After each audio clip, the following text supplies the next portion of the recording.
Merong tinatawag na taxi cab theory. So, yung mga tao, wala yan sa tagal ng relationship or kahit gaano ka-perfect na, diba? Minahal ko naman siya, binigay ko na lahat-lahat.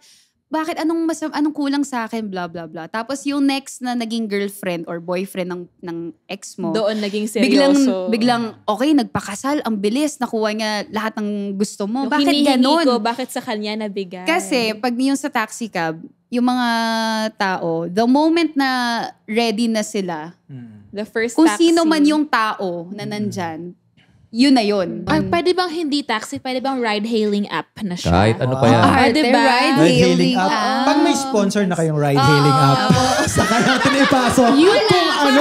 May contact this. So kung sino man po ride-hailing app ang gusto mag-sponsor sa Chicks to Go, ay ilalagay po namin kayo dito. Chicks to